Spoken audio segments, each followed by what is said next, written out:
નમક સત્યાગ્રહથી ખૂબ જાણીતા નવસારી જિલ્લાના દાંડી દરિયા કિનારા પર્યટકોની હરવા ફરવા માટે પહેલી પસંદ બન્યો છે।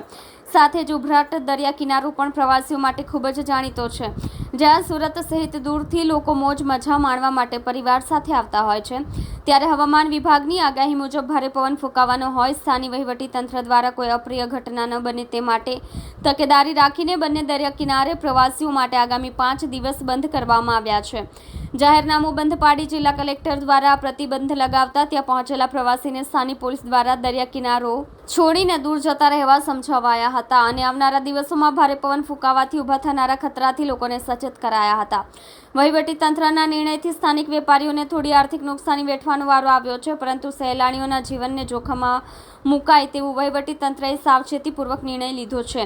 ઉનાળાની ગરમી સામે રક્ષણ મેળવવા તેમજ વેકેશનમાં મોજ મજા માણવા પર્યટકો મોટી સંખ્યામાં દાંડી તેમજ ઉભરાટુ બીચ ઉપર મોજ કરતા હોય છે। પરિવાર સાથે દૂર દૂરથી આવતા પર્યટકો અહીં ઠંડીનો અહેસાસ કરતા હોય છે, ત્યારે 5 દિવસ માટે સહેલાણીઓ દરિયા કિનારો ઉપર નહીં જ જઈ શકે એવું જાહેરનામું નવસારી જિલ્લા નિવાસી અધિક કલેક્ટર દ્વારા ગઈકાલે બહાર પાડવામાં આવ્યું હતું, જેને પગલે આજે બંને બીચ પર્યટકો માટે બંધ રાખવામાં આવ્યા છે।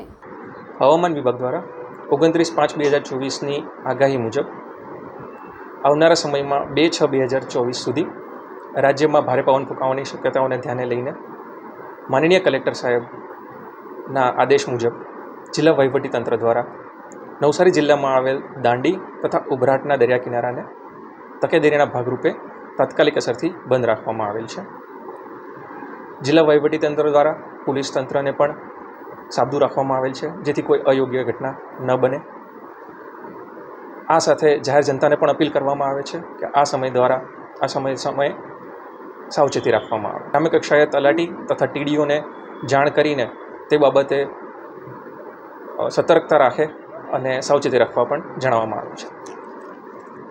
નામ પરિમલ એ પટેલ, દાંડી માજી સરપંચ છું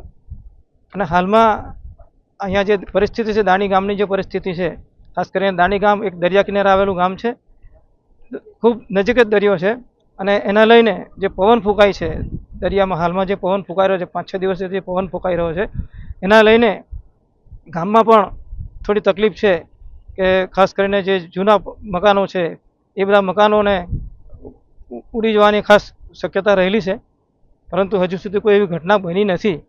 એના માટે અમે બધા લોકોને એલર્ટ કરી દીધા છે કે બીચ ઉપર અત્યારે હાલમાં જે પરિસ્થિતિ છે કે જે પવન ફૂંકાઈ રહ્યો છે એના લઈને જે મોજાઓ ઉછળે છે અને એ મોજામાં જો કોઈ નવા માટે જાય તો ડૂબી જવાની પૂરેપૂરી શક્યતા રહેલી હોવાથી